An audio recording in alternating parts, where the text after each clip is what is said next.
Hi I am Sports Fin Hub और आज मैं आपको बॉलिंग का एनालिसिस ऐसे बताऊंगा।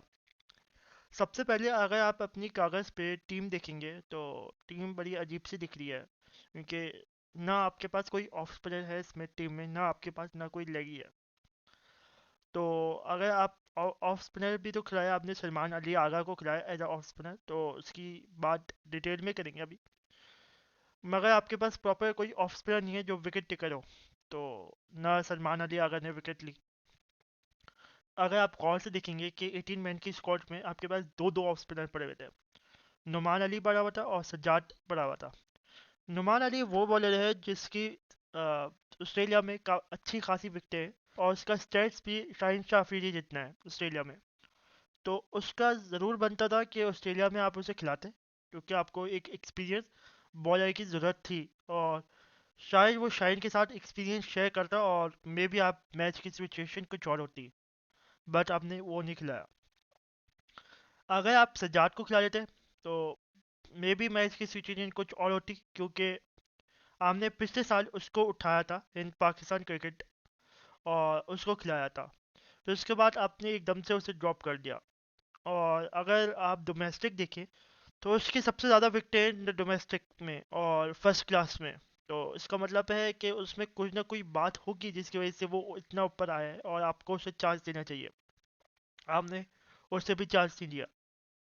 हालांकि आपके दो बॉलिंग कोच जिसमें सरजमल और मोहम्मद हफीज दोनों ऑफ स्पिनर हैं, बट आप ऑफ स्पिनर्स के साथ ज्यादती कर रहे हैं और ये समझ नहीं आता कि आप क्यों कर रही है। हमें कोई अच्छा एक ऑफ स्पिनर नहीं मिला अभी तक, जुल्फिकार बाबर के बाद से हमारे ऑफ स्पिन डिपार्टमेंट में डिप आ गई है। और ना हमें ऑफ स्पिनर हम लेके आ रहे हैं टीम में, ना हम देख रहे हैं कि कौन सा ऑफ स्पिनर हमें सूट करेगा पे। तो ये सब है। जब से कुछ लेजेंड्स ने आके ये बोल दिया है कि लेगी आधा विकेट टेकर, उसके बाद से हम लोग ऑफ स्पिनर के ऊपर फोकस ही नहीं कर रहे, ना वनडे में ना टेस्ट मैच में। तो हमारे पास कोई ऑफ स्पिनर है ही नहीं। बाकी टीमों के पास है, जैसे ऑस्ट्रेलिया के पास नेथन लाइन है, इंग्लैंड के पास मोइन अली है, अभी वो रिटायर्ड हुआ है। उससे पहले अगर आप देखें तो उनके पास स्वान था, या बीच में उनके पास पेंडेसार था, तो वो भी ऑफ स्पिनर था। तो इंग्लैंड के पास है। अगर आप साउथ अफ्रीका के पास जाएंगे तो रिसेंटली उनके पास मिराज है ऑफ स्पिनर, और मैकरान भी अच्छी ऑफ स्पिन करवाता है और आपने उसे वनडे में भी देखा, उसे टेस्ट मैच भी में देखा आपने। तो इसका मतलब कंट्रीज जो आउट ऑफ एशिया हैं वो भी ऑफ स्पिन को सपोर्ट करती हैं, इन द ग्रीन ट्रैक्स हो गया या जो भी पिचेस हो गई। तो आप क्यों नहीं ऑफ स्पिनर को खिलाते? तो ये एक मकसद है मेरा। तो आपने ऑफ स्पिनर को खिलाया है नहीं। और ऑफ स्पिनर की बात हो रही है तो मैं इमामुल हक और बाबर से भी रेफर करूंगा। आपने ऑस्ट्रेलिया और साउथ शकील से भी आपने ऑस्ट्रेलिया 11 के सामने बॉलिंग करवाई ऑफ स्पिन। सही है, समझ आया मुझे कि आपने प्रैक्टिस कर करवाई कि जब भी पाकिस्तान को जरूरत पड़ेगी ऑफ स्पिन में मैं आके गेंद करूंगा। और अगर अगर आप ऑस्ट्रेलिया प्राइम मिनिस्टर 11 का अगर टेस्ट मैच देखें तो इमामुल हक ने 12 ओवर करवाई और एक विकेट ली और 9 रन दिए। तो इसका मतलब है वो तो एक अच्छा ऑफ स्पिनर है, उससे बॉलिंग करवानी चाहिए। बट ऑस्ट्रेलिया जब पीट रहा था, बहुत बुरी तरीके से पीट रहा था, ना विकेट निकल ली थी, ना सलमान अली आगा 22 ओवर करके कोई विकेट नहीं ले पा रहा था, तो इमामुल हक को करवानी चाहिए थी गेंद, या बाबर आजम आया था। आपने इन सब से किसी से भी आपने गेंद नहीं करवाई, ना आपने साउथ शकील को ट्राई किया। इन सब बॉलर्स को इसलिए देते हैं कि बॉल अगर ज़रूरत पड़े पाकिस्तान को तो आप उनको बॉल दें। इसकी रेफरेंस मैं दूसरी टीमों से देना चाहूँगा, इंग्लैंड से जैसे जो रूट करवाता है, या ऑस्ट्रेलिया से जैसे स्मिथ करवाता है।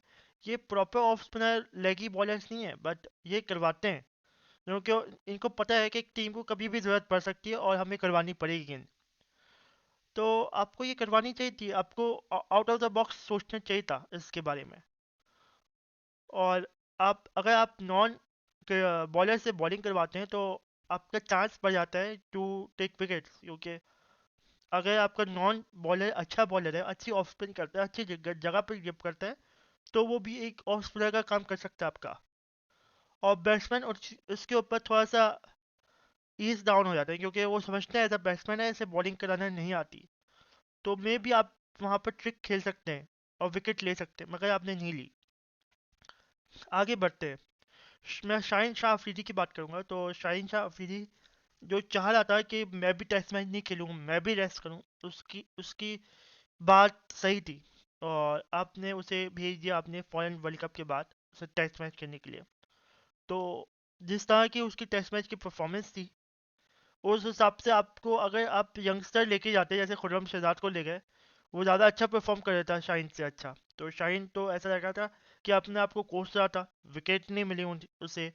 शाहीन अजीब सा परफॉर्मेंस कर रहा है आपकी, आपको सोचना चाहिए या उसे रेस्ट देना चाहिए या उससे बात करनी चाहिए ये। और शाहीन की स्पीड भी गिर गई है, शाहीन का जो आपकी एक्यूरेसी थी बॉलिंग की वो भी नहीं, हमें नहीं दिख रही है। तो शाहीन को ये बात करनी चाहिए शाहीन से कि क्या हुआ है मैं, रेस्ट देना है तो रेस्ट दे दे उसे। बट आपने उसे रेस्ट नहीं दिया। उसके दिमाग में यही चल रहा होगा यार, क्या किस्मत पाई हारिस राउफ ने, और क्या किस्मत पाई है, क्योंकि वार्तालाप हुआ वहाब रियाज और हारिस राउफ का। और हारिस राउफ ने बिग बैश को चूज़ किया जो T20 क्रिकेट है, और जिसमें खुशी खुशी बॉलर्स 4 ओवर करवाते हैं, क्योंकि 4 ओवर्स उनके लिए कुछ नहीं होते। और उसके ऊपर अच्छे पैसे भी बनाते हैं वो लोग। और अगले बिग बैश के लिए भी वो ऑन द रिकॉर्ड्स हो जाते हैं कि कोई टीम उनको पिक करेगी या रिटेन करेगी। तो आपकी एक तरह से पूरा का पूरा सिस्टम बन जाता है आपका, एक अच्छी पोर्टफोलियो बन जाती है। तो वो यही सोचा होगा कि हारिस राउफ की क्या किस्मत है यार, सिर्फ टी बॉल से खेलता हुआ आया, वर्ल्ड कप अच्छा नहीं खेला, बिग बैश चले गया, test match retire, test match छोड़ दिया, फिर उसके बाद न्यूजीलैंड से T20 खेलेगा, फिर उसके बाद PSL में परफॉर्मेंस मारेगा और फिर टीम में आ जाएगा। तो शाहीन तो इससे ज़्यादा जान मार रहा है। 2 दफ़ा वो इंजर्ड हो चुका है, अंडर 19 खेल चुका है, पाकिस्तान से तीनों फॉर्मेट खेलता है वो। तो उसको रेस्ट देना बनता है, बट आपने उसे रेस्ट नहीं दिया। आप उसे वो करने नहीं दे रहे जो जो उसका शौक है। आप उसे फजूल में टेस्ट मैच खिला रहे हैं। तो मुझे लगता है कि आपको बॉलर से कंसर्न लेनी चाहिए। और जब जब वसीम अकरम ये बोलता था कि they are the good players और they can do it well. So मुझे लगता था कि अब हुआ या तब हुआ वसीम अकरम कमेंट्री से बॉक्स से आएंगे और वो खुद आके बॉलिंग कराना शुरू कर देंगे। मगर क्या कर सकते हैं, 2003 में 2004 में उन्होंने रिटायरमेंट ले ली थी। और ये तो रूल के खिलाफ है। पहले आपको डोमेस्टिक क्रिकेट खेलना चाहिए, फिर उसके बाद आपको टेस्ट मैच खेलने चाहिए।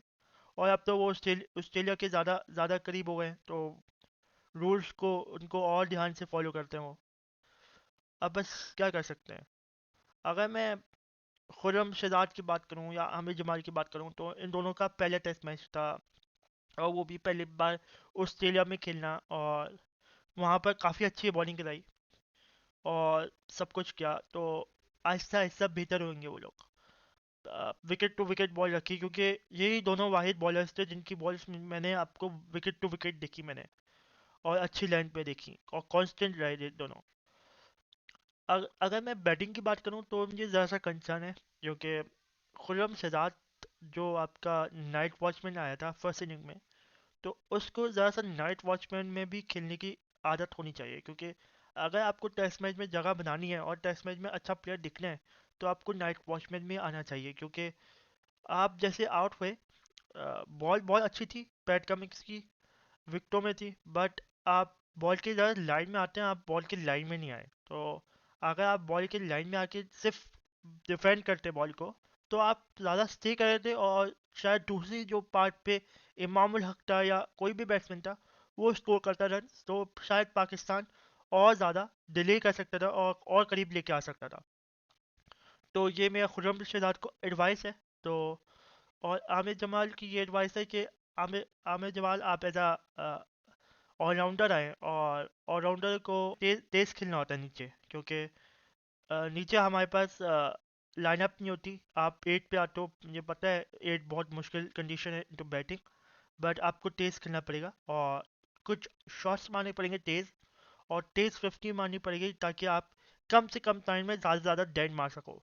आई नो ऑस्ट्रेलिया मुश्किल प्लेस है, आप पहले दफ़ा खेल लो, मगर अगर आप को ये एडवाइस अच्छी लगती है तो ये इस तरह से परफॉर्म करके देखें। क्योंकि आप ऑलराउंडर हैं, आपको छक्का मारने की आदत है, तो मे बी आपको ये स्टाइल ऑफ बैटिंग आपको अच्छी लगे, सूट करे आपको। अगर मैं सलमान आगा की बात करूँ तो सलमान आगा टर्निंग पिच पे टर्न नहीं करता, आप तो ये ऑस्ट्रेलिया ले जा रहे हैं उसे।